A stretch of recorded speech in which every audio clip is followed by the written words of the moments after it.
Kannur vision success സ്റ്റോറിയിലേക്ക് പ്രിയ പ്രേക്ഷകർക്ക് സ്നേഹപൂർവ്വം സ്വാഗതം.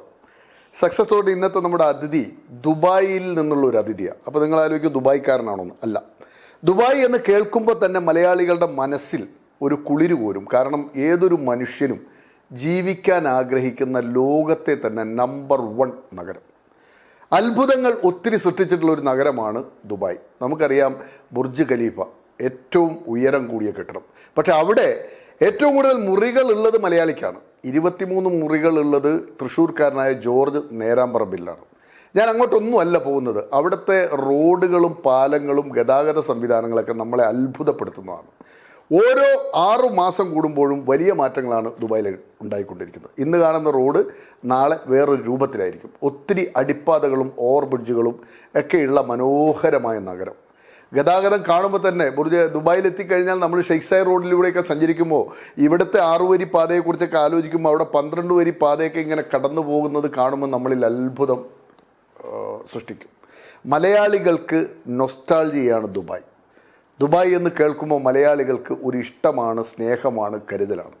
ദുബായ് ഭരണകാലത്ത് രാജാക്കന്മാരുടെ ഇടയിൽ പോലും മലയാളികൾക്ക് ഭയങ്കര സ്വാധീനമാണ്.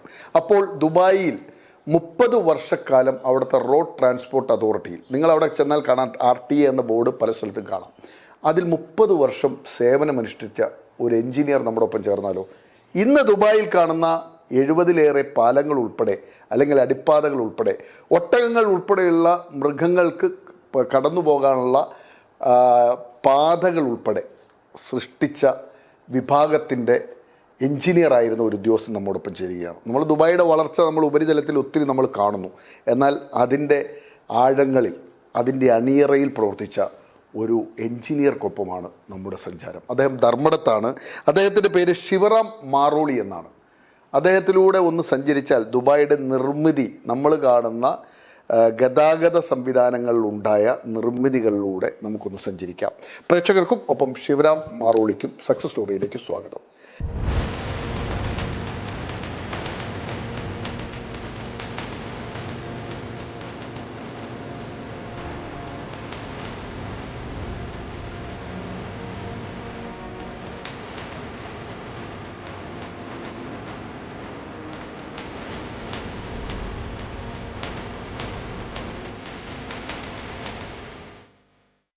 ശ്രീ ശിവറാം, നമ്മൾ ഈ സക്സസ് സ്റ്റോറി എന്ന് പറഞ്ഞ വ്യത്യസ്തരായ മനുഷ്യരിലൂടെ ഒരു സഞ്ചാരമാണ്.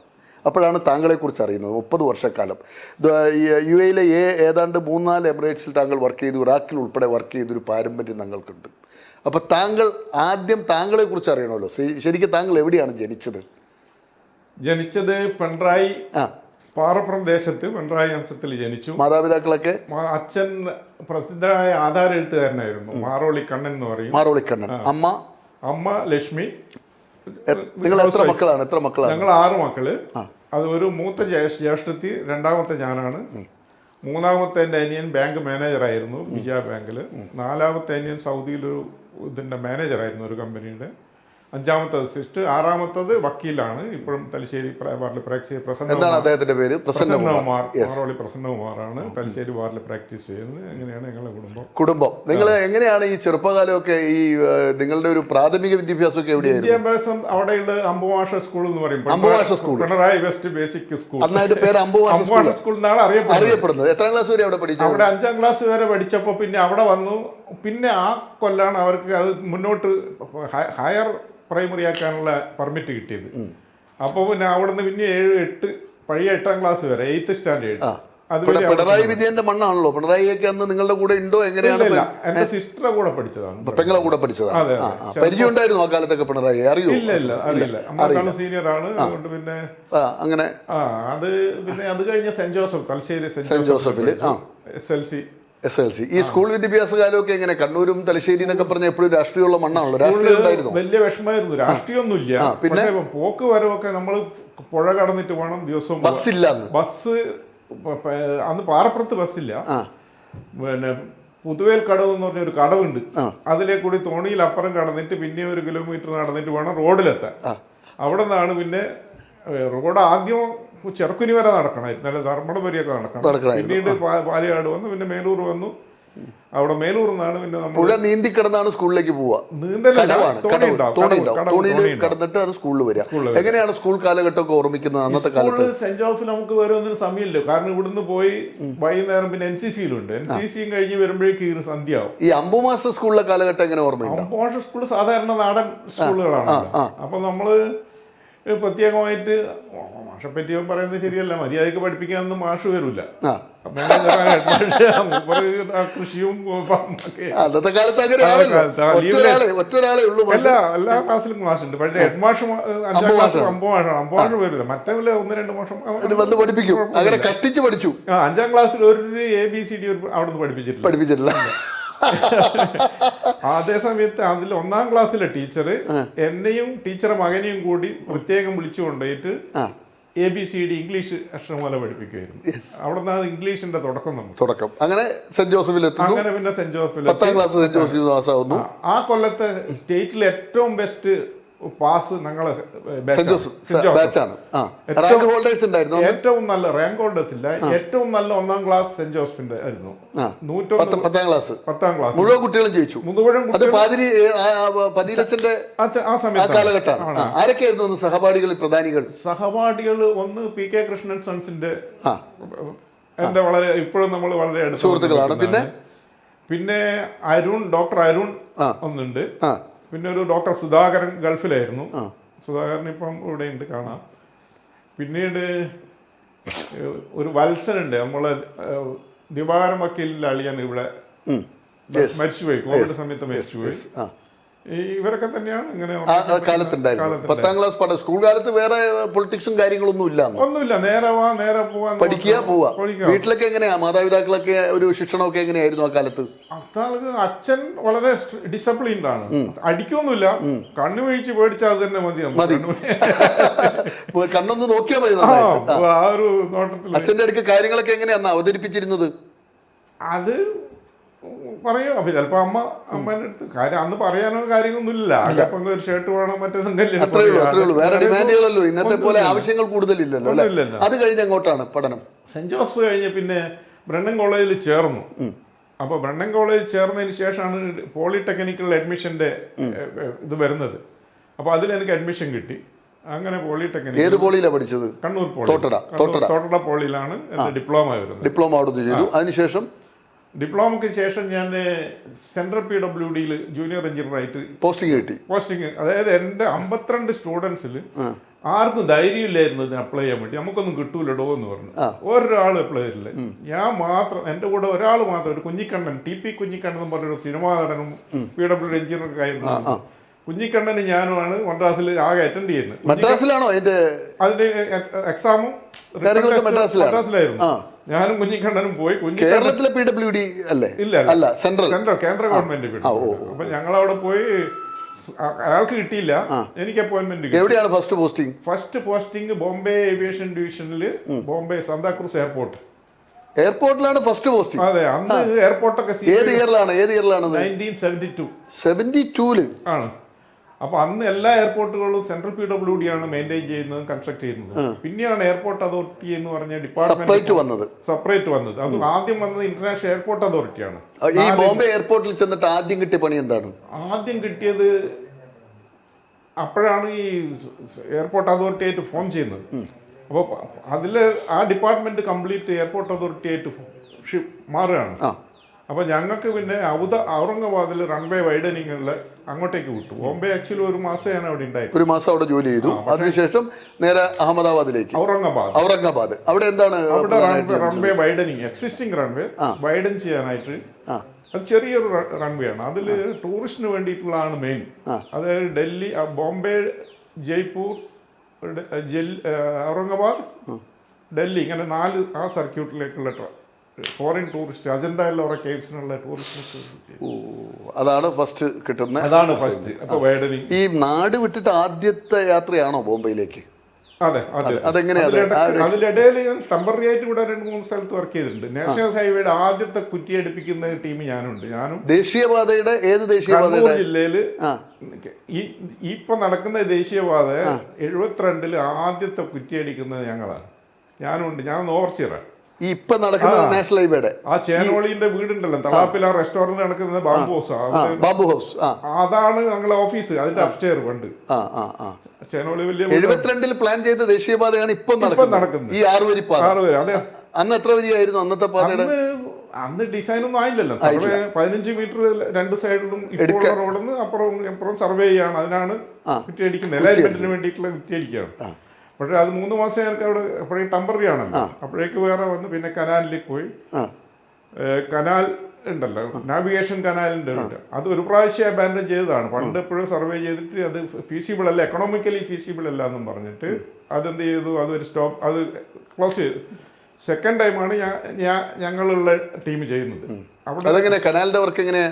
അത് കനാലിന്റെ ഇൻവെസ്റ്റിഗേഷനാ, സർവേ ചെയ്യുക, ഫീസിബിലിറ്റി സ്റ്റഡി.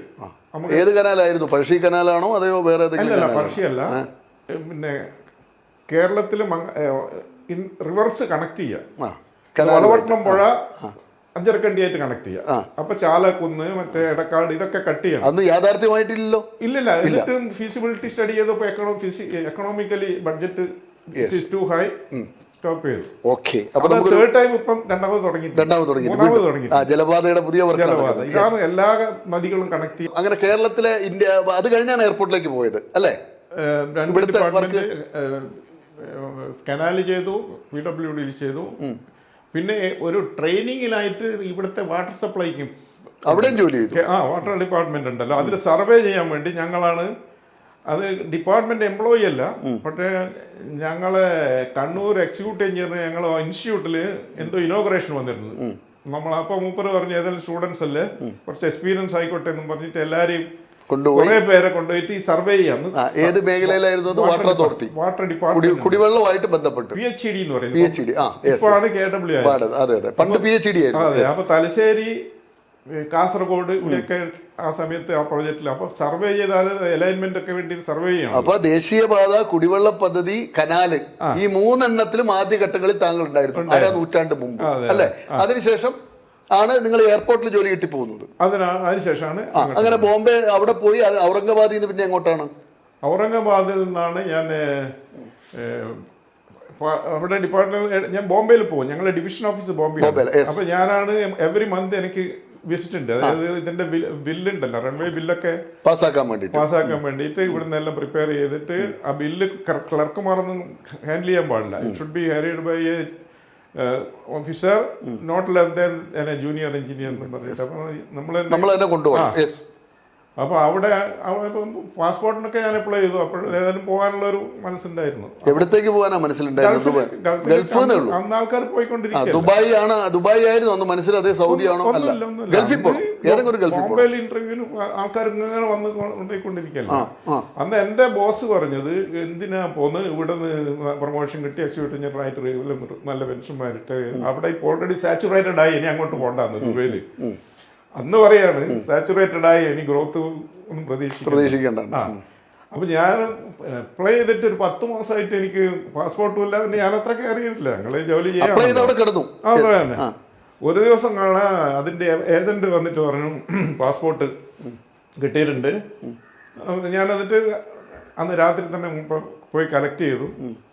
പിറ്റേന്ന് അടുത്ത പിറ്റേന്ന് എനിക്ക് തിരിച്ചു പോകണം. അപ്പൊ ഞാൻ വിചാരിച്ചൊന്ന് രജിസ്റ്റർ ചെയ്ത ഏജൻസ് ഉണ്ടല്ലോ ഇവിടെ. അന്ന് പാസ്പോർട്ട് എടുക്കുന്നതിന് എത്രയും ബുദ്ധിമുട്ടുണ്ടോ അന്നത്തെ കാലത്ത്? പക്ഷെ എന്തോ ഞാൻ അവിടെ ഇല്ലാത്തതുകൊണ്ടോ എന്തോ അത് എന്തായാലും പാസ്പോർട്ട് കയ്യിൽ വന്നു. ബോംബെ തന്നെ പാസ്പോർട്ട് എടുത്തു. ഇവിടെ നല്ല പാസ്പോർട്ട് എടുത്തു, ബോംബെ എടുത്തു. അത് ഡിപ്പാർട്ട്മെന്റിന്റെ പെർമിഷനോട് കൂടി പാസ്പോർട്ട് എടുത്തു. കാരണം വേറെ കാരണങ്ങൾ ഉണ്ടായിരുന്നു അതിൽ. ഡിപ്പാർട്ട്മെന്റിന്റെ ഇല്ലെങ്കിൽ തിരിച്ചു വിളിച്ച കേസൊക്കെ ഉണ്ട്. ഡിപ്പാർട്ട്മെന്റ് പെർമിഷൻ ഇല്ലാതെ പാസ്പോർട്ട് എടുക്കാൻ പാടില്ല. അത് തിരിച്ച് നിങ്ങൾ ഫോറിനൊന്നും പാടില്ല, പാസ്പോർട്ട് എടുക്കാനും പാടില്ല. അങ്ങനെയുണ്ടല്ലേ? പാസ്പോർട്ട് എടുക്കുന്നതിന് പെർമിഷൻ വേണം. നിങ്ങളെ NOC ഇല്ലാതെ എങ്ങനെ പാസ്പോർട്ട് ഇഷ്യൂ, പോലീസ് കേസ് വന്നു. അങ്ങനെയൊക്കെ വന്നിട്ടുണ്ട്. നിങ്ങൾ പെർമിഷനോട് കൂടി തന്നെ പാസ്പോർട്ട് എടുത്തു, എന്നിട്ട് രജിസ്റ്റർ ചെയ്തു അവിടെ.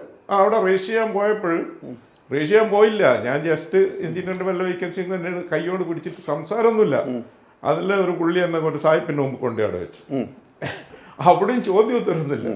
2 ക്വസ്റ്റ്യൻ പേപ്പർ തരാൻ്റെ. അപ്പോൾ ക്വസ്റ്റ്യൻ പേപ്പർ ഞാനത് പ്രൈവറ്റായിട്ട് ഈ എഞ്ചിനീയറിംഗ് ഡിഗ്രിക്ക് തുല്യമായിട്ടുള്ള ഇതുണ്ട്, എന്താ പറയുക, AMIക്ക് വേണ്ടി പഠിച്ചുകൊണ്ടിരിക്കുക പ്രൈവറ്റായിട്ട്. അപ്പോൾ എനിക്ക് സബ്ജക്റ്റ് അപ്പോൾ വളരെ തറവാണ്. ഞാൻ ഇങ്ങനെ മുമ്പ് തന്നെ ഇരുന്നിട്ടെല്ലാം കുറിച്ചു, മറ്റുപേരിങ്ങനെ ഇരുന്നിട്ട് മെനക്കെടുന്നുണ്ട്. ഞാൻ അപ്പോൾ തന്നെ ഇതൊക്കെ കുറച്ചിട്ട് ഇങ്ങനെ മുമ്പ് കൊടുത്തു. അങ്ങനെ സംസാരമൊന്നുമില്ല. ഞാൻ പറഞ്ഞു എൻ്റെ സാലറി എത്രയാണ്, പുള്ളി പറഞ്ഞു ഹി വിൽ ഷോ യു എന്ന് പറഞ്ഞു. അത്ര തന്നെ. എന്നിട്ട് will see you in Dubai എന്നും പറഞ്ഞിട്ട് വരുന്നു. ഇതാണ് ആദ്യ മീറ്റിംഗ് തന്നെ അപ്പോയിന്റ്മെന്റ് ദുബായിൽ കാണാതെ.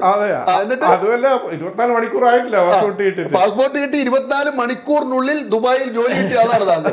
അന്നത്തെ കാലത്ത് ദുബായിൽ ജോലി കിട്ടുന്നത് വലിയ കാര്യമാണ്. എന്നിട്ട് സാലറി ചോദിച്ചപ്പോ എന്ത് പറഞ്ഞു? സാലറി അത് ആരാ ഷോ ചെയ്തത്? സാലറി എത്രയാണെന്ന് ആരാ പറഞ്ഞു തരുന്നത്? അതിന് അഡ്മിനിസ്ട്രേഷൻ സ്റ്റാഫ് ഒക്കെ ഉണ്ടല്ലോ. അവരെന്താ പറഞ്ഞത്? അവര് സാലറി പറഞ്ഞു തന്നു. അന്ന് ഇവിടുത്തെ എത്ര ഇരട്ടിയായിരുന്നു അന്നത്?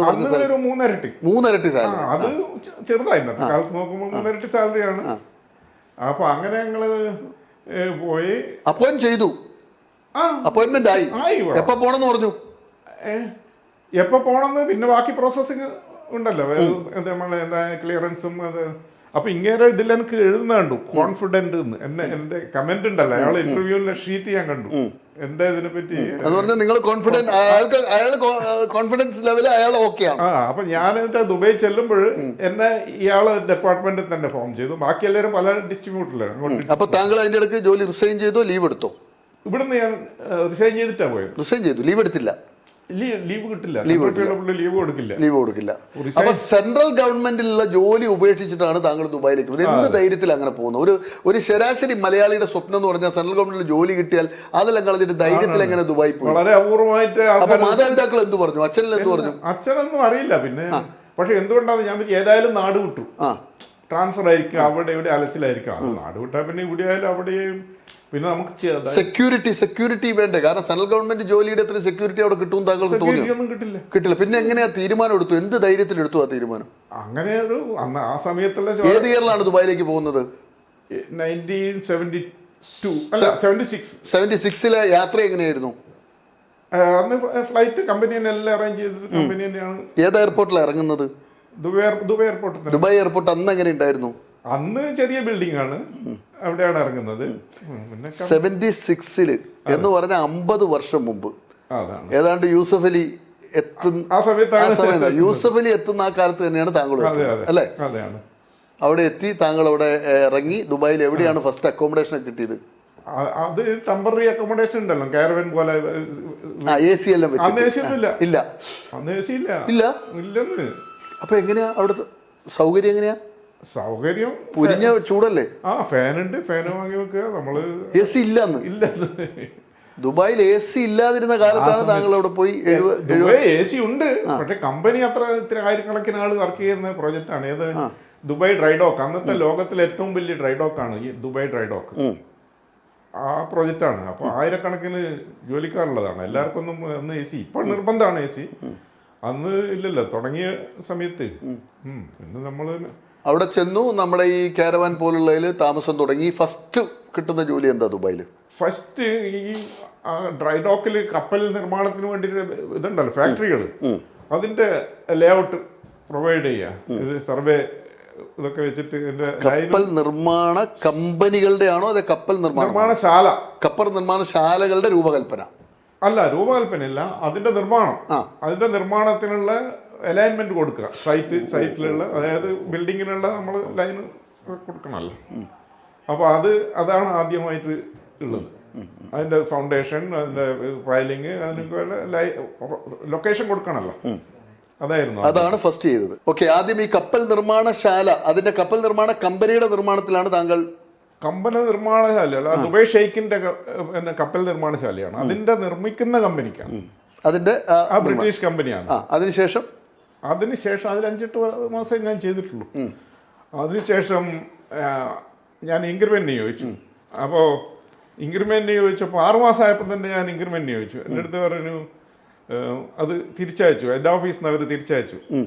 ഞാൻ വേറെ ജോലിക്ക് പിറ്റേന്ന് ഞാൻ പോയില്ല. കാരണം അന്ന് നമുക്ക് മൂവ് ചെയ്യാം, എവിടെ ജോലിക്ക് കയറാൻ. പിന്നെ പാസ്പോർട്ടൊന്നും പ്രശ്നമൊന്നുമില്ല. ഇന്നത്തെ പോലെ റെസ്ട്രിക്ഷൻ, കല്യാണമൊന്നും കഴിച്ചിട്ടില്ല. റെസ്ട്രിക്ഷൻ ഉണ്ട്. പക്ഷേ ഈ താങ്കൾ ദുബായിലേക്ക് പോയത് വീട്ടുകാരെ എങ്ങനെ അറിയിച്ചെന്ന്? താങ്കൾ പിന്നെ പോയി ദുബായ് ചെന്നിട്ടാണ് അപ്പോയിന്റ്മെന്റ്? അതെനിക്ക് കൃത്യമായിട്ട് ഓർമ്മയില്ല, പോയപ്പോഴാണോ അല്ലെങ്കിലും അപ്പോൾ ഞാൻ പിറ്റേ ദിവസം ജോലിക്ക് പോയില്ല, വേറെ ജോലി അന്വേഷിക്കാൻ പോയി. കാരണം റിജക്ട് ചെയ്ത് വന്നതുകൊണ്ട്. പിന്നെ മാനേജർ എന്നെ പിന്നെയും വിളിച്ചു, നെഗോസിയേഷന് വിളിച്ചു. അപ്പോൾ അതിലും തിരിച്ചു വന്നിട്ട് നെക്സ്റ്റ് മന്ത് ജനറൽ ഇൻക്രിമെന്റ് ഉണ്ട്, ആ സമയത്ത് തരാമെന്നും പറഞ്ഞു. പിന്നെ ഞാൻ അവിടെ നിന്ന് വിട്ടു, വേറെ കമ്പനിയിൽ, അമേരിക്കൻ കമ്പനിയിൽ പോയി. സൗദി അറേബ്യയിൽ ഓയിൽ ലോഡിങ്ങിന് വേണ്ടിയിട്ട് 9.6 കിലോമീറ്റർ നീളമുള്ള 3 ലൈനുള്ള പാലാണ്. ആ പ്രൊജക്റ്റിനാണ് ഉള്ളത്. സൗദി അറേബ്യക്കാണെങ്കിൽ ഇവിടുന്ന് ഉണ്ടാക്കുക, ഈ ഫാക്ടറിയിൽ നിന്ന് റാസൽ കൈമയിൽ അവിടെ കല്ലും സിമെന്റും കിട്ടുന്ന സ്ഥലമാണ് വളരെ. അതുകൊണ്ട് അവിടെ ഉണ്ടാക്കിയിട്ട് ബാർജിൽ അങ്ങോട്ട് കടത്തുകയാണ് സൗദിയിലേക്ക്. അപ്പൊ അതിലെ കാസ്റ്റിംഗ് ഫാക്ടറിയിൽ ആയിരുന്നു. ഇത് തുടക്കം മുതലേ വിവിധ കമ്പനികളിലൂടെ ഇങ്ങനെ വിവിധ മേഖലകളിലൂടെ കിടക്കുകയാണ്. എന്നിട്ട് അവിടെ ആ കാലം കഴിയുന്നവരെയും റാസൽ കൈമയിൽ ഇത് കംപ്ലീറ്റ് ഓരോന്നും നമ്മൾ ഇൻസ്പെക്ട് ചെയ്ത്. റാസൽ കൈമ ഒന്നും വികസിച്ചിട്ടില്ല. ഒരു ശരിക്കും ഒരു മണലാണോ എന്താ അന്നത്തെ ഒരു ഭൂപ്രകൃതി? അന്ന് മരുഭൂമി പോലത്തെ കല്ലും പാറയുണ്ട്.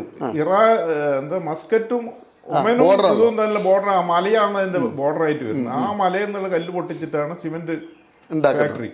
അപ്പോൾ വളരെ എളുപ്പത്തിൽ സിമെന്റ് കിട്ടും, കല്ലും കിട്ടും. അപ്പോൾ ഈ കോൺക്രീറ്റിന് വേണ്ടിയിട്ടുള്ളത്, അതുകൊണ്ടാണ് അവിടെ ഫാക്ടറി ഉണ്ടാക്കിയിട്ട്. അല്ലെങ്കിൽ ഈ സാധനം അവിടെ കൊണ്ടുപോയിട്ട് അവർ ഉണ്ടാക്കണം. അപ്പോൾ അങ്ങനെയാണ് അവിടെ. അത് പ്രോജക്റ്റ് കഴിഞ്ഞപ്പോൾ പിന്നെ മറ്റേ റെഡ് സീ മറ്റേ സൈഡുണ്ട്, സൗദിന്റെ ഒരു സൈഡിലാണ് ഈ 9.6. അടുത്തതിൽ ജപ്പാനീസ് കമ്പനീൻ്റെ ഒരു പ്രൊജക്റ്റ് ഉണ്ട്, 1.25 കിലോമീറ്റർ റെഡ് സീ. ആ പ്രൊജക്റ്റ് കിട്ടി. അതും കഴിഞ്ഞപ്പോൾ പിന്നെ ഈ സൗദി ബഹ്റിൻ കോസ്വേ ഉണ്ടല്ലോ, സൗദി ബഹ്റിൻ കോസ്വേ നമ്മൾ പിന്നെ ഒരു ലാസ്റ്റ് ബിഡറായിരുന്നു. ഫസ്റ്റ് സെക്കൻഡ് ആയിട്ട് ഞങ്ങൾ നിൽക്കുക. ഞങ്ങൾ ഡിസൈനിലൊക്കെ അമേരിക്കൻ കമ്പനിയാണ്. അമേരിക്കൻ കമ്പനിയാണ്. അമേരിക്കൻ കമ്പനിയുടെ സ്റ്റാഫായി മാറി. അതെ. അവസാനം ഞാൻ മാത്രമാണ് പിന്നെ എഞ്ചിനീയറിംഗ് ഡിപ്പാർട്ട്മെന്റ് ഉള്ളത്. ബാക്കി എല്ലാവരും പോയി തീർന്നു. അമേരിക്കൻസ് പോയി തീർന്നു. ബാക്കി എല്ലാവരും റാസൽ കൈമയിൽ എത്ര വർഷം ഉണ്ടായിരുന്നു? റാസൽ കൈമയിൽ മൊത്തം 6 വർഷം കമ്പനി ഉണ്ടായിരുന്നു. 5 വർഷം റാസൽ കൈമയിൽ, ഒരു കൊല്ലം അതേ കമ്പനിയിൽ തന്നെ ഇറാഖിൽ. അത് ഏത് ഇയറിലാണ് ഇറാഖിലേക്ക് പോകുന്നത്? 80-ലായിരിക്കും. 76 to 80. 45 വർഷം മുമ്പ് അല്ലേ? എന്താണ് അന്നത്തെ ഇറാൻ വാർ നടന്നുകൊണ്ടിരിക്കുക. 10 കൊല്ലം എന്ന ദീർഘമായ യുദ്ധമായിരുന്നു അങ്ങോട്ട് പോകുന്നത്. അപ്പൊ അന്ന് ഇത് നമ്മളിപ്പോ ഇവിടുത്തെ യുദ്ധം പോലെയെന്നാ, മെല്ലെ മെല്ലെ ഉള്ളതാണ്. എന്നാലും ദിവസം എന്ന് പറഞ്ഞ ഡെഡ് ബോഡി വരും ബോർഡറിൽ നിന്ന്. എവിടെ? ഇറാഖിൽ എവിടെയാ? ബാഗ്ദാദാണോ? ബാഗ്ദാദിൽ എന്താണ് അവിടെ സിറ്റിയില് നമ്മളെ ബാഗ്ദാദിന് മൊത്തം കുടിവെള്ളം വേണ്ടിയിട്ടുള്ള ഒരു വലിയ റിസർവോയർ ഇപ്പൊ ബാഗ്ദാദിലെ കുടിവെള്ള പദ്ധതിയിലേക്കാണ്. അല്ല, അന്ന് ഇത് സദ്ദാം ഹുസൈൻ തന്നെയല്ലേ അന്ന് അവിടെ ഉണ്ടായിരുന്നത്? യുദ്ധം വരുന്നതിന്, സദ്ദാം ഹുസൈൻ പിടിക്കപ്പെടുന്നതിന് മുമ്പുള്ള കാലമാണ്. അപ്പൊ ഇറാഖ് ആ വലിയ ടാങ്ക് എന്ന് പറഞ്ഞാൽ ഒരു 1/2 കിലോമീറ്റർ നീളവും 1/2 കിലോമീറ്റർ വീതിയുള്ള ടാങ്കാണ്. അപ്പൊ അതിന്റെ 6000 പായലടിക്കണം. അതിന് പായലടിച്ചിട്ട് ഫൗണ്ടേഷൻ ഉണ്ടാക്കിയിട്ടാണ് പിന്നെ ഇത് ചെയ്യുന്നത്. അത് ഒരു 1.5 കൊല്ലത്തെ പ്രൊജക്റ്റ് ആയിരുന്നു. ഞങ്ങൾ 1 കൊല്ലം കൊണ്ട് പ്രൊജക്റ്റ് കംപ്ലീറ്റ് ആക്കിയിട്ട് തിരിച്ചിങ്ങോട്ട് വന്നു. 1 കൊല്ലം കൊണ്ട് തീർത്തു? 1.5 കൊല്ലം കൊണ്ടുള്ളത് 1 കൊല്ലം കൊണ്ട് തീർത്തു. ആ 1 വർഷക്കാലം യുദ്ധമെല്ലാം നടക്കുമ്പോൾ ഉണ്ടായ എക്സ്പീരിയൻസ് എന്താണ്? അവിടെ എന്തൊക്കെ എക്സ്പീരിയൻസ് ആണ് കണ്ടത്? ബാഗ്ദാദിലേക്ക് നമുക്ക് വലിയ ഇതൊന്നും വന്നിട്ടില്ല. ഒരു പ്രാവശ്യം ഒരു റെയ്ഡ് വന്ന് കണ്ടു, പ്ലെയിനിന്റെ. അപ്പൊ വാണിംഗ് സൈറൻ വരും, കണ്ടു. അത് ഒറ്റ ഒരു പ്രാവശ്യം. പക്ഷെ ഡെയിലി ഈ ഇതില് പൊതിഞ്ഞ ബോഡി വരുന്നത് കാണാം. എങ്ങനെയാണ് വരുന്നത്? റോഡിലേക്ക് കൂടി വരുമ്പോഴും വണ്ടിയിൽ അതിർത്തിന്ന് താങ്കൾ തന്നെ കാണും അതിങ്ങനെ കൊണ്ടുപോകുന്നത് നമുക്ക് കാണാമല്ലോ. ബോഡി എന്ന് പറഞ്ഞാൽ പെട്ടിന്റെ മേലെ ഇത് ചെയ്തിട്ട് നിരവധി പെട്ടികൾ ഇങ്ങനെ മൃതദേഹങ്ങൾ യുദ്ധത്തിൽ പോകുന്നത്. ഇറാഖ് യുദ്ധ കാലഘട്ടത്തിലാണ് താങ്കൾ അവിടെ ഉണ്ടായിരുന്നത്. അപ്പം ഇവിടെ പുരുഷന്മാർ ഇല്ലാത്ത സ്ഥലം.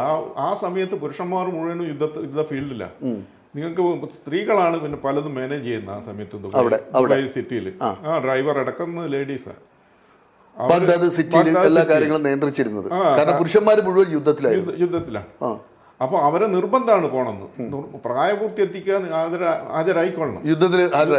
അല്ലെങ്കിൽ പണിഷ്മെന്റ്, എന്തോ ചെവി മുറി, ഇങ്ങനെ എന്തൊക്കെയുണ്ട് പരിപാടിയെല്ലാം ഉണ്ട്. ഈ സദ്ദാം ഹുസൈനെ കുറിച്ചൊക്കെ അന്ന് ആ കാലഘട്ടത്തിൽ താങ്കളുടെ പരിചയത്തിലുള്ള ആളുകൾക്ക് പറയുന്ന കഥകൾ എന്തായിരുന്നു ആ കാലത്ത്? താങ്കൾ കേൾക്കുന്നത് അങ്ങനെ ഡിസ്കസ് ചെയ്യില്ല. നമ്മളെ പണിയെടുക്കുക പോവാന്നുള്ളതിൽ കഴിഞ്ഞ് വേറെ കാര്യങ്ങളൊന്നും ഇടപെടില്ല. അപ്പൊ ഞങ്ങൾ പോയിട്ട് നമുക്ക് ഹോട്ടലിലാണ് അക്കോമഡേഷൻ. അവിടുത്തെ മെയിൻ നമ്മളെ രാജവീതി എന്ന് പറഞ്ഞ സദൂൺ സ്ട്രീറ്റ് എന്ന് പറഞ്ഞ പ്രധാനപ്പെട്ട റോഡുണ്ട്. ആ വീതിയിൽ ഞങ്ങൾ അമേരിക്കൻസും ഞങ്ങളൊരു 5 പേര്, ഓരോ ഡിപ്പാർട്ട്മെന്റ്, എഞ്ചിനീയറിംഗ് ഡിപ്പാർട്ട്മെന്റിൽ ഞാനും ഈ ഇവിടുന്ന് പോകുന്നത് റാസൽ കെമിയിൽ നിന്ന് പോകുന്നത് 5 പേര്, ഓരോ സെക്ഷനിലും ഒരാളായിട്ട്. അതിനകത്ത് ഇന്ത്യക്കാരൻ താങ്കൾ മാത്രമാണോ അതോ ബാക്കിയുള്ള? അല്ല, എല്ലാവരും ഉണ്ട്. മറ്റു ഡിപ്പാർട്ട്മെന്റിൽ ഉള്ള ആൾക്കാരുണ്ടല്ലോ, ഇപ്പോൾ സ്ട്രെസ്സിങ്ങിനായിട്ടും കെമിക്കൽ. അപ്പോൾ ഞങ്ങൾക്ക് ഹോട്ടൽ അക്കോമഡേഷനാണ്, ഞങ്ങൾ അമേരിക്കൻസും കുറച്ച്. അപ്പം ഹോട്ടൽ ഈ റെസ്റ്റോറൻ്റ് ഉണ്ടല്ലോ, അവിടെ ഈ ഒരുവിധം എല്ലാ അവിടെയും CID ഇഷ്ടം പോലെ CIDs ആണ്. ഈ യുദ്ധം നടക്കുന്നതുകൊണ്ട് പ്രത്യേകിച്ച്. കാരണം ഇൻഫർമേഷൻ കളക്ട് ചെയ്യണമല്ലോ. അപ്പോൾ ഒരു കാരണം പുള്ളി ഇങ്ങനെ ഒരു പിസ്റ്റൾ ഇങ്ങനെ ഷർട്ട് പൊങ്ങിയപ്പോൾ നമ്മൾ പിസ്റ്റൾ ഇങ്ങനെ ഒക്കെ മാനേജർ എടുത്ത് ചോദിച്ചപ്പോൾ പറഞ്ഞത് കംപ്ലീറ്റ് ഇറാഖിൽ 1 വർഷത്തിന് ശേഷം തിരിച്ച് വീണ്ടും ദുബായിലേക്ക് തിരിച്ചു വരുന്ന വഴിക്ക് അബുദാബി ഇറങ്ങി. അബുദാബിയിലുള്ള റോഡ് വർക്കിൽ ആ ടണൽ, ഇലക്ട്ര റോഡ് ടണൽ ഉണ്ട്. അതും അമേരിക്കൻ കമ്പനിയുടെ കീഴിൽ തന്നെ, ഒരു ഫ്രഞ്ച് കമ്പനിയാണ്. അപ്പൊ അമേരിക്കൻ കമ്പനി വിട്ടു, വേറെ പ്രോജക്റ്റ് ഇല്ല അവർക്ക്. അപ്പൊ അത് കഴിഞ്ഞ് ഫ്രഞ്ച് കമ്പനിയിൽ ജോയിൻ ചെയ്തു. എന്ന് പറഞ്ഞാൽ ഇന്ത്യയിലെ ദേശീയപാത വിഭാഗത്തിൽ തുടങ്ങി ഇപ്പൊ എത്തിയിരിക്കുന്നത് ഫ്രഞ്ച് കമ്പനിയിലാണ്. ആദ്യം ബ്രിട്ടീഷ് അമേരിക്കന്റെ ബ്രിട്ടീഷ് ബ്രാഞ്ചിലാണ് ഇറാഖിൽ പോകുന്നത്. അമേരിക്കൻ ബ്രാഞ്ച് അല്ല, ബ്രിട്ടീഷ് ബ്രാഞ്ച്. അന്ന് അമേരിക്കയിൽ ഇവർക്ക് പെർമിറ്റ് കൊടുക്കൂല, ഇറാഖിൽ പെർമിഷൻ കിട്ടില്ല. അങ്ങനെ സബ് കമ്പനിയായ ബ്രിട്ടൻ കമ്പനിയുടെ അവിടെ പോയി തിരിച്ച് അബുദാബിയിൽ ഫ്രഞ്ച് കമ്പനിയിൽ. അവിടെ എന്താണ് ചെയ്യുന്നത്? അവിടെ ഒരു ഇതാണ് അടിപ്പാത, മെയിൻ റോഡല്ല, അബുദാബി ദുബായ് റോഡിന്റെ മെയിൻ അടിപ്പാത നിർമ്മാണത്തിൽ താങ്കൾ പങ്കെടുത്തു. അതെ, 2 വർഷം. French company. അപ്പം അബുദാബി ദുബായ് പ്രധാന അടിപ്പാതയുടെ നിർമ്മാണത്തിൽ താങ്കൾ ഉണ്ടായിട്ടുണ്ട്. അതെ, ഫ്രഞ്ച് കമ്പനിയായിരുന്നു. French company. അത് കഴിഞ്ഞ് ഫ്രഞ്ച് കമ്പനി കഴിഞ്ഞു. പിന്നെ ആ സമയത്ത് പിന്നെ റിസഷൻ വന്നു. നമ്മൾ പിന്നെ ഞാൻ വിചാരിച്ചു നമ്മളെ നാട്ടിൽ വന്നിട്ട് കുറച്ച്, അപ്പോഴേക്ക് 10 വർഷമായി മൊത്തമായിട്ട് നാട്ടിലൊന്ന് സെറ്റിൽ ചെയ്യാമെന്ന് വെച്ചിട്ട് തിരിച്ചു വന്നു. നമ്മളെ മാറോളി ബിൽഡേഴ്സ് എന്ന് പറഞ്ഞത് ഇവിടെ ഒരു സ്ഥാപനം പഴയ ബസ് സ്റ്റാൻഡിൽ, തലശ്ശേരി പഴയ ബസ് സ്റ്റാൻഡിൽ മാറോളി ബിസിനസ് തുടങ്ങി. അപ്പോൾ അവിടുത്തെ LICന്റെ വാല്യൂർ ആയിട്ട് ഞാൻ നിയമിച്ചു. ലോൺ, ഹൗസിംഗ് ലോണിലൊക്കെ ഞാനാണ് വാല്യുവേഷൻ നടത്തി. അതിനു മുമ്പേ കണ്ണൂരുള്ള ഒരു മുഹമ്മദ് എഞ്ചിനീയറാണ്.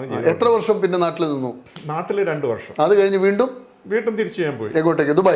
ദുബായിക്ക്. അതെങ്ങനെയാ പോകാനുള്ള സാഹചര്യം പിന്നെ ഉണ്ടാകുന്നത്? കാരണം ഇവിടെ നമുക്ക് ശരി, അവിടെ വലിയ ലക്ഷം കോടി ബില്യൺസിന്റെ പ്രോജക്റ്റ് ഒക്കെ ചെയ്തിട്ട് ഇവിടെ നമ്മൾ ഈ ചെറിയ ബിൽഡിങ്ങിന്റെ പണി നടക്കില്ല. നേരെ തിരിച്ച് അവിടെ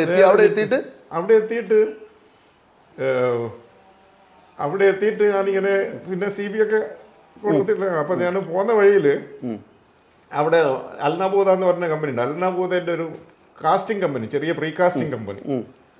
പോകുന്ന വഴിക്ക് എനിക്ക് പ്രീകാസ്റ്റിംഗ് ഞങ്ങൾ ചെയ്തിട്ടില്ലല്ലോ, ബ്രിഡ്ജൊക്കെ ഉണ്ടാക്കി അയച്ചത്. ആ എക്സ്പീരിയൻസ് വെച്ചിട്ട് ഞാനെന്ത് ചെയ്തു, പോകുന്ന വഴിക്ക് ഒരു ബോർഡ് കണ്ടു. ഏറിയതൊരു കമ്പനിയിൽ ഞാൻ പോവാണ്. പോകുന്ന വഴിക്ക് ഒരു ബോർഡ് കണ്ടു, പ്രീകാസ്റ്റിംഗ് കമ്പനി. അവിടെ ഇറങ്ങി. അപ്പോൾ അവർക്ക് ഇതെല്ലാം കണ്ടപ്പോൾ ഓക്കെ അവിടെ പോകണ്ടേ.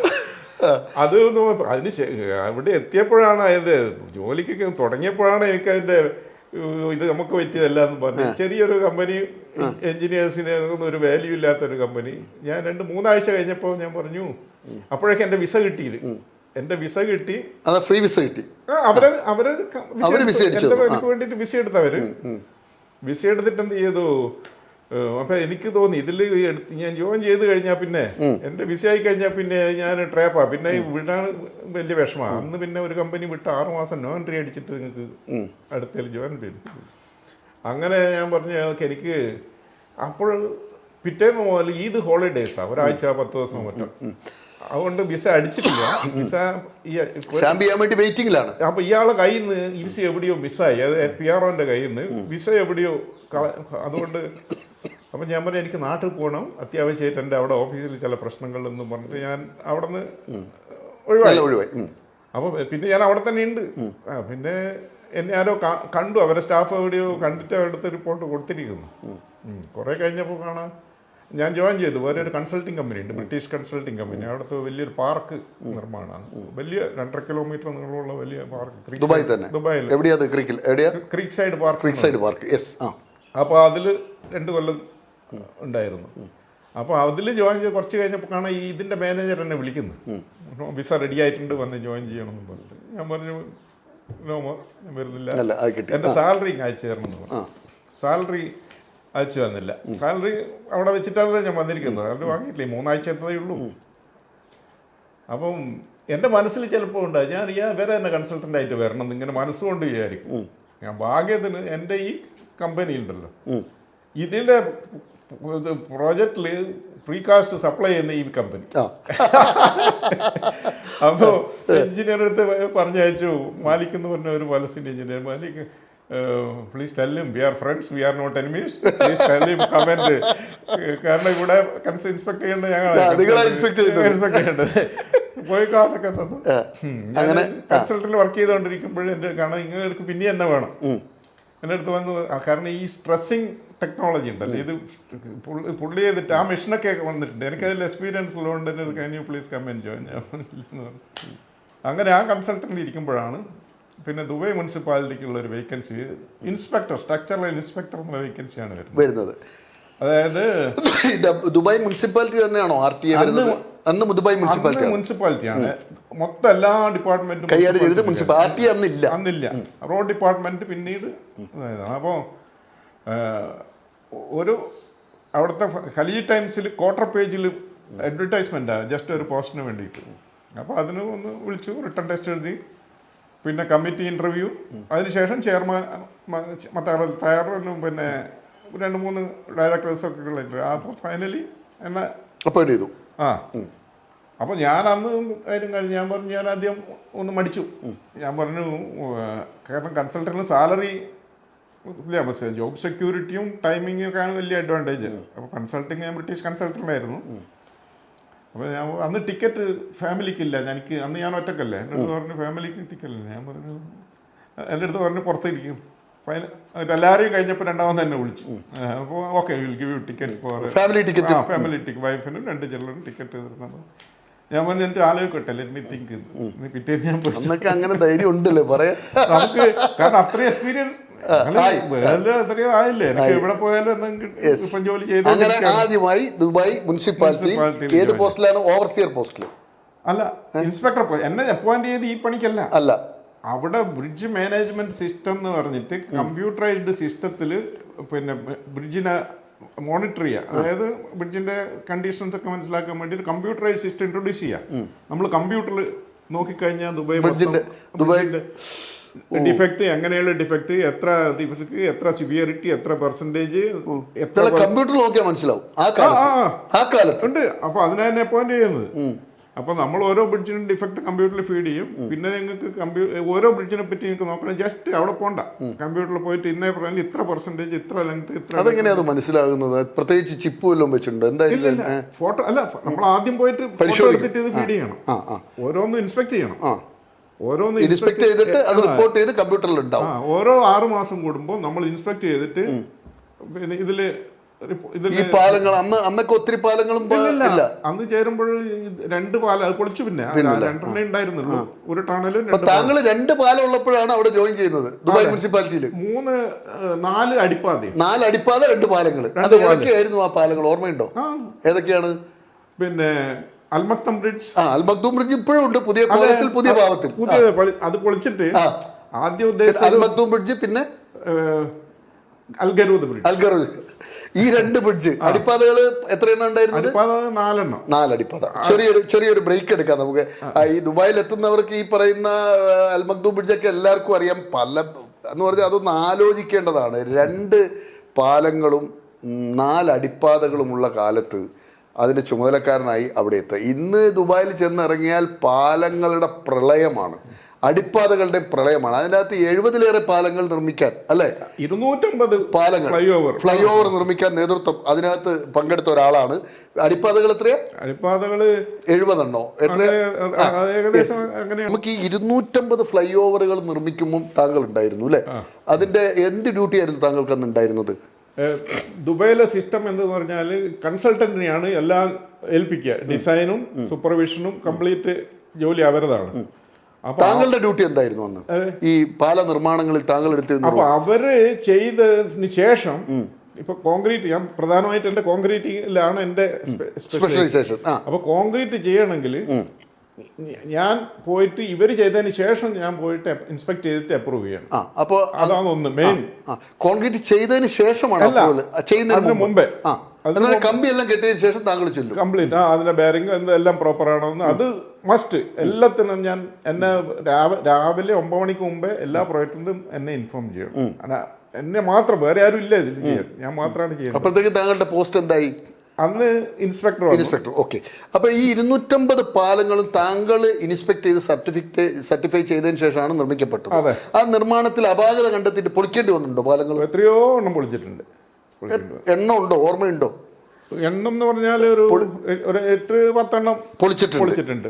അത് മൊത്തം പൊളിക്കല്ല, അന്ന് ചെയ്ത ഏത് ദിവസമാണ് ചെയ്ത് പില്ലർ ടു പില്ലർ ആണല്ലോ.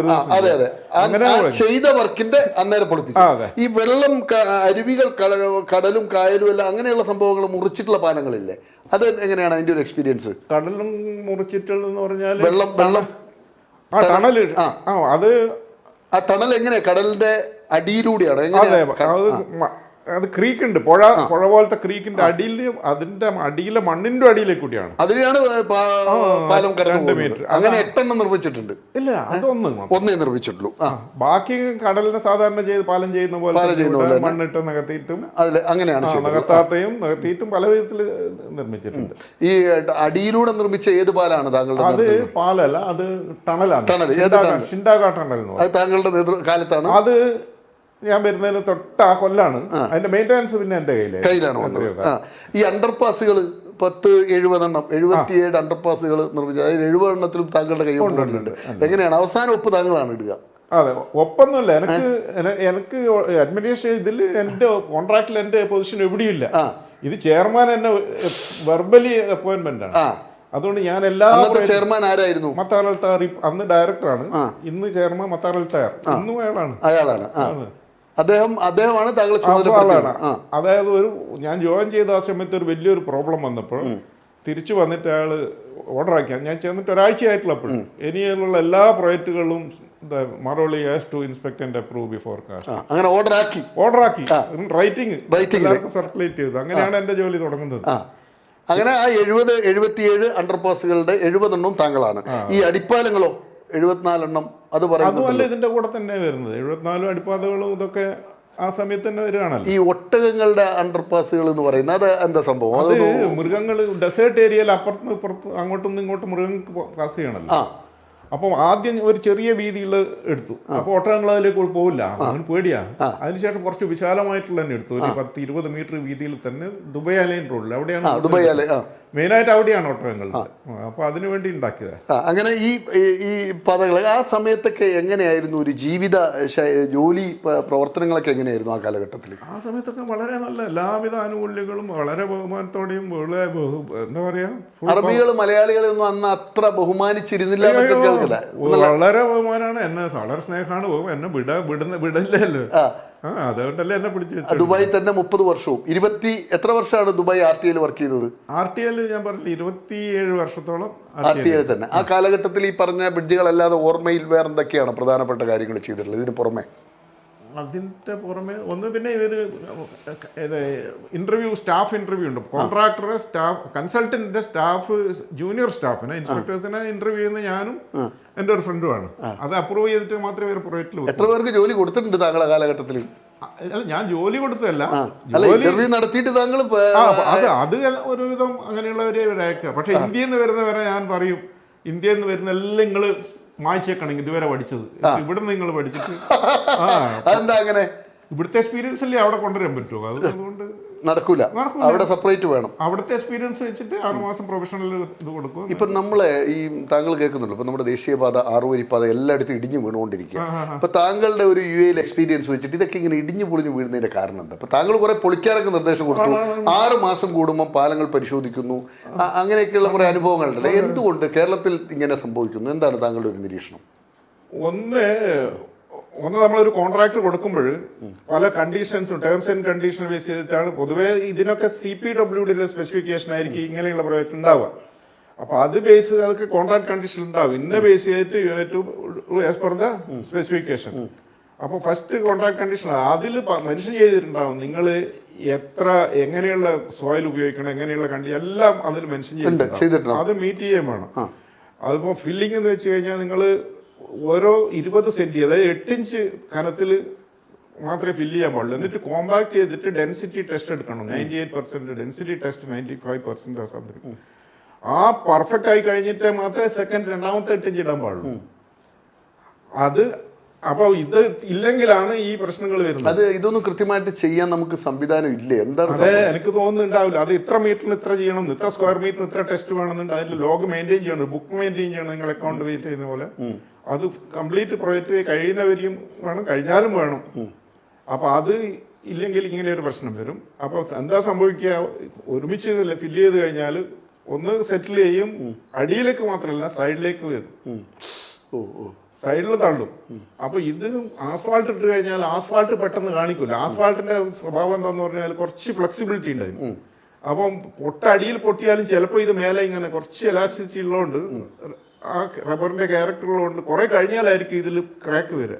അപ്പോഴാണ് ഇനി വരാൻ പോകുന്നേ ഉള്ളൂ. നിങ്ങൾ ഗ്രാജുവലായിട്ട് ഈ ഇഷ്യൂസ് വൈബ്രേഷൻ വരുമ്പോ ഇനിയും പൊട്ടാനുള്ള സാധ്യതകളുണ്ട് അല്ലെ? ഇതിപ്പം ഒരു ചെറിയ ബ്ലോക്ക് ചെയ്ത് മറ്റേ പാനലിൽ സൈഡിൽ വെച്ചിട്ടുണ്ടല്ലോ, അത് വളരെ ഇതാണ് തെറ്റിക്കുക. ഞങ്ങൾ ദുബൈയിലാണെങ്കിൽ ഞങ്ങൾ കംപ്ലീറ്റ്ലി എടുത്തു.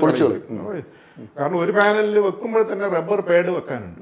റബ്ബർ പാഡ് വെച്ചിട്ടാണ് അതിന്റെ മേലെ ഇത് വെക്കേണ്ടത്. നിങ്ങൾ റബ്ബർ പാഡ് വെക്കുന്നില്ല. അതുകൊണ്ട് പൊട്ട് നമ്മൾ പോകുമ്പോൾ ശ്രദ്ധിച്ചോളൂ. ഒരു ഇതെല്ലാം ഒന്നിന്റെ മേലെ വെച്ച് ഏതെങ്കിലും ഒരു പോയിന്റിലായിരിക്കും മുട്ടുക. കോൺക്രീറ്റ് ആകുമ്പോൾ പൊട്ടിയിട്ടുണ്ടാവും, നിങ്ങൾ ശ്രദ്ധിച്ച പോകുമ്പോൾ. ഇനി വരാൻ കിടക്കുന്നേ ഉള്ളൂ വലിയ അതിന്റെ പർപ്പസ് ഒന്ന് വൈബ്രേഷൻ അബ്സോർവ് ചെയ്യാനാണ്. അതായത് റോഡ് ട്രാഫിക് പോകുമ്പോൾ വൈബ്രേഷൻ അബ്സോർവ് ചെയ്യാൻ, ഒന്ന് ലോഡ് ഡിസ്ട്രിബ്യൂട്ട് ചെയ്യാൻ. അത് ഒന്നും ഇല്ല ഇവിടെ. പിന്നെ അതിന്റെ ഫിനിഷിംഗ് വർക്ക്, ഒരു സർഫസ് ഫിനിഷ് ചെയ്യെങ്കിൽ ഇന്നേ എത്ര സ്പെസിഫിക്കേഷൻ ഉണ്ട്, അതൊന്നും ചെയ്തിട്ടില്ല. അത് വെറും ചളി വലിച്ച പോലെ. പിന്നെ കോൺക്രീറ്റ് റിപ്പയർ ചെയ്യുന്നത് എന്തെങ്കിലും പ്രശ്നമുണ്ടെങ്കിൽ നിങ്ങൾ ഒരു മെത്തേഡ് ഉണ്ട്, കട്ട് ചെയ്തിട്ട് മെറ്റീരിയൽ ഉപയോഗിക്കാൻ പാടില്ല, ഒന്നും കൂടി ഉപയോഗിച്ചിട്ടില്ല. ഇല്ലല്ലേ? ഇത് ആരെങ്കിലും അതിന്റെ പിന്നെ ഒരു ടെക്നിക്കൽ ഓഡിറ്റിംഗ് ചെയ്തിട്ടുണ്ടെങ്കിൽ വളരെ വലിയ പ്രശ്നമായിരിക്കും. ആരെങ്കിലും വിജിലൻസോ മറ്റോ ഒന്നും ചെയ്തിട്ടുണ്ടെങ്കിൽ, ആരെങ്കിലും ഇനീഷ്യേറ്റീവ് എടുത്തിട്ട് ഇതിനെപ്പറ്റി ഇൻവെസ്റ്റിഗേറ്റ് ചെയ്യാൻ വേണ്ടി തയ്യാറെടുക്കുകയാണെങ്കിൽ കംപ്ലീറ്റ്ലി അവർ പൊളിച്ചെടുക്കേണ്ടി വരും. വലിയ ഇഷ്യൂസ് നിർമ്മാണത്തിൽ ഒത്തിരി അശാസ്ത്രീയമായ കാര്യങ്ങളാണ് നടക്കുന്നത്. ശാസ്ത്രീയമായ രീതിയിൽ നിർമ്മാണം നടക്കുന്നില്ല. പിന്നെ ഈ ദുബായ് കാലഘട്ടത്തിൽ താങ്കൾ രാജകുടുംബമൊക്കെ ആയിട്ട് എങ്ങനെ കണക്ട് ചെയ്യാറുണ്ടോ? അവിടുത്തെ ഒരു അന്തരീക്ഷം എങ്ങനെയാണ്? ഇല്ല, രാജകുടുംബം നമ്മളെ ഓഫീസിൽ ചില എഞ്ചിനീയേഴ്സ് അവരെ ടീമിലുണ്ടായിരുന്നു. അതായത് ഈ ഹോഴ്സ് റേസിന് പോകുന്ന ടീം ഞങ്ങളെ സ്പോർട്സ് പോലെ ജോലി ഡിപ്പാർട്ട്മെന്റിലും ഷെയ്ഖിന്റെ കൂടെ ജോലി. അപ്പൊ അങ്ങനെയുള്ള പിള്ളേർ വന്നിട്ട് ചില കാര്യങ്ങളൊക്കെ പറയും. ഇപ്പോഴത്തെ പ്രിൻസ് നമ്പർ 1 മാനാണ് ആള്. അങ്ങനെ വലിയ ഗൗരവമൊക്കെ, വളരെ തമാശക്കാരനാണ്. എല്ലാം പറയും. ഈ താങ്കളുടെ കാലഘട്ടത്തിലാണല്ലോ ദുബായിയുടെ ഒരു വളർച്ച ഉണ്ടായത്. എങ്ങനെയാണ് അതിനെയൊക്കെ വിലയിരുത്തുന്നത്? നമ്മൾ മലയാളികളൊക്കെ ആ സമയത്ത് യൂസഫ് അലി ഉൾപ്പെടെ, ആസാദ് മൂപ്പൻ ഉൾപ്പെടെയുള്ള ഒത്തിരി ആളുകൾ അവിടെ വന്ന് വളരുന്ന കാലഘട്ടമാണല്ലോ. അവരൊക്കെ ആയിട്ട് കണക്ട് ചെയ്യാൻ സാധിച്ചിട്ടുണ്ടോ? എന്തായിരുന്നു നമ്മൾ കണക്ട് ചെയ്തിട്ടില്ല. ദുബായിയുടെ വളർച്ചയെ കുറിച്ച് താങ്കളുടെ ഒരു വിലയിരുത്തൽ എങ്ങനെയാണ്? വളർച്ച ദുബായ് വിഷൻ 25 ഇയേഴ്സിന് വേണ്ടിയിട്ടുള്ള അഡ്വാൻസ് പ്ലാനിങ് ഓൾറെഡി അവരുടെ കയ്യിലുണ്ട്. അപ്പം അത് പിന്നെ ധൈര്യം, ഷെയ്ഖ് മുഹമ്മദിന്റെ ഗഡ്സ് ഉണ്ടല്ലോ ഇംപ്ലിമെന്റ് ചെയ്യാനുള്ളത് അസാധ്യം. ഈ ബുർജ് ഖലീഫയുടെ നിർമ്മാണമൊക്കെ നടക്കുമ്പോൾ എങ്ങനെയായിരുന്നു താങ്കളുടെ നമുക്ക് കണക്ഷൻ? അതിലേക്ക് പ്രൊജക്റ്റ് ഒക്കെ ചെയ്യുമ്പോൾ നമ്മൾ അതിന്റെ കൂടെ അടുത്ത് പ്രൊജക്റ്റ് ഉണ്ടല്ലോ, രണ്ട് തട്ടുള്ള അതൊക്കെ ചെയ്യുമ്പോൾ അതൊക്കെ ആ സമയത്തൊക്കെ ഞാനുണ്ട്. ദുബായ് മാളിന്റെ നിർമ്മാണമൊക്കെ നടക്കുന്ന ടൈമിലോ ആ സമയത്തൊക്കെ ഞാനുണ്ട്. ഉണ്ട്. അപ്പൊ ഈ ദുബായ് മാൾ ഉൾപ്പെടെ പ്രധാനപ്പെട്ട മാളുകളൊക്കെ ഉയരുമ്പോൾ താങ്കൾ ഉണ്ട് അവിടെ? മേജർ ഡെവലപ്മെന്റ് അതിനുശേഷം പിന്നെ ഡെവലപ്മെന്റ് ഉണ്ടായിട്ടില്ല. ഏറ്റവും ദുബായ് മാള്, ബുർജ് ഖലീഫ, അങ്ങനെയുള്ള സംഭവങ്ങളെല്ലാം നടക്കുന്ന ബുർജ് അൽ അറബൊക്കെ ഉണ്ടാകുന്ന ആകെ ഒരു 7 സ്റ്റാർ ഹോട്ടലാണല്ലോ ലോകത്തുള്ളൂ. അത് ബുർജ് അൽ അറബാണല്ലോ. അതിന്റെ നിർമ്മാണം നടക്കുമ്പോൾ ആ സമയത്ത് ഞാനുണ്ട്. അതിന്റെ മേലെ ഒരു സാധനം ക്രെയിനിൽ വീണിരുന്നു. വലിയ ഏറ്റവും ടോപ്പ് വലിയ എത്രയോ ടണ്ണുള്ള ഒരു പീസ്.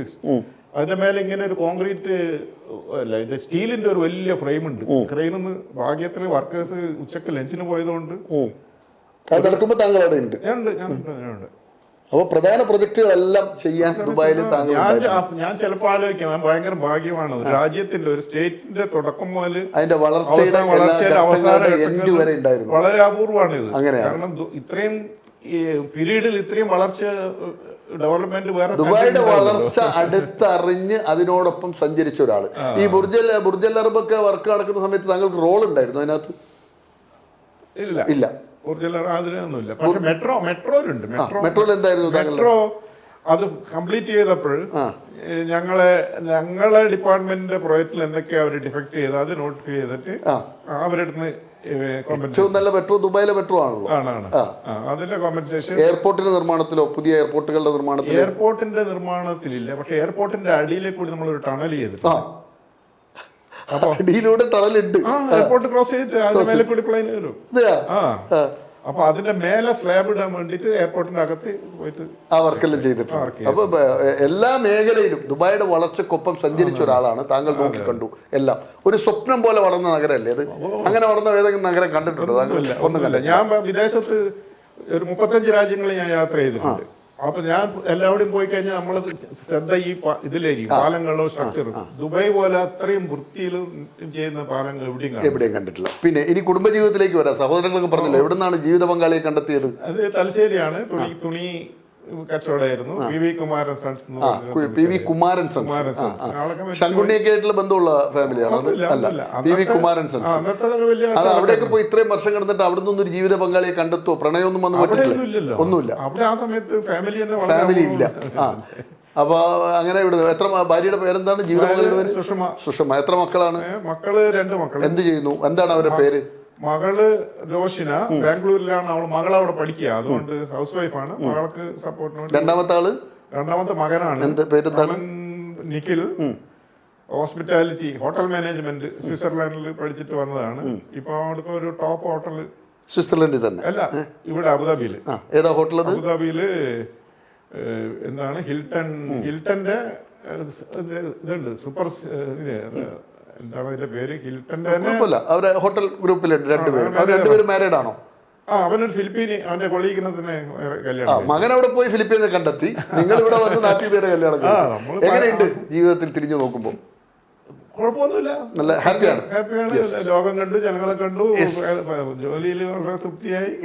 നമ്മളെ പോലെ ആ ജോലി ആസ്വദിച്ച ആള് വളരെ വളരെ അപൂർവമായിരിക്കും അത്രയും ജോലി ആസ്വദിച്ചിട്ട്. അങ്ങനെ ധർമ്മടത്ത് നിന്നും നമ്മുടെ സമയം തീരെയാണ്. പ്രേക്ഷകരെ, ഈ ദുബായ് ഞാൻ പറഞ്ഞല്ലോ, മലയാളികൾക്ക് ഗൃഹാതുരത്വം നൽകുന്ന ഓർമ്മകളുള്ള നാടാണ് ദുബായ്. നമുക്ക് ലോകത്തെ അതിസമ്പന്നരായ MA യൂസഫ് അലിയെയും അതുപോലെ ആസാദ് മൂപ്പനെയൊക്കെ സമ്മാനിച്ച നഗരം.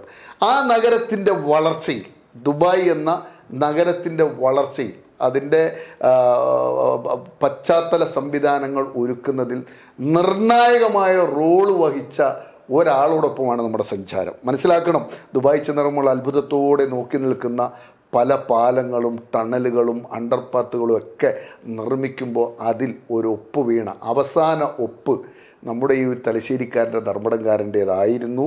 അതുകൊണ്ട് തന്നെ ഈ അനുഭവം പുതിയ തലമുറയ്ക്ക് വലിയൊരു പാഠമാണ്. നമ്മളൊക്കെ പെട്ടെന്ന് സെറ്റിൽ ചെയ്യാൻ ആഗ്രഹിക്കുന്ന ആളുകളാണ്.